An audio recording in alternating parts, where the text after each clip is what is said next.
In a free society, why should only one political side dominate the media?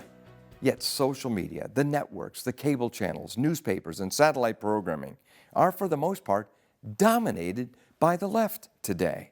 Why must the left strangle even what few conservative voices are heard on the other side, like the recent attempt to silence Newsmax?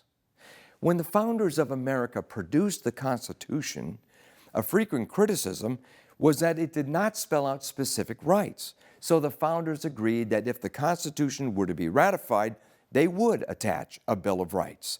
These became the first 10 amendments to the U.S. Constitution. And the First Amendment deals first and foremost with freedom of religion. But other rights listed there include the freedom of the press and free speech. Thankfully, even under dire circumstances, there's always an alternative media.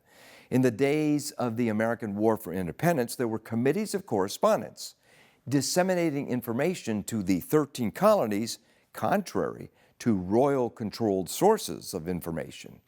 Ultimately, there's a battle between good and evil, and the proclamation of the truth is often at the heart of that battle.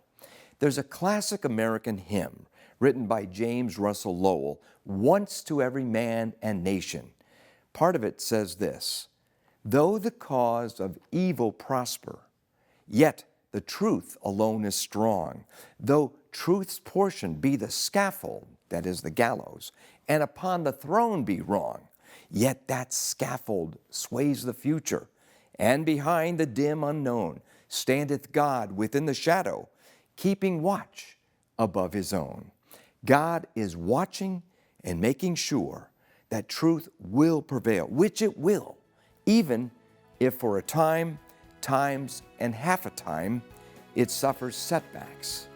For D. James Kennedy Ministries, I'm Jerry Newcombe.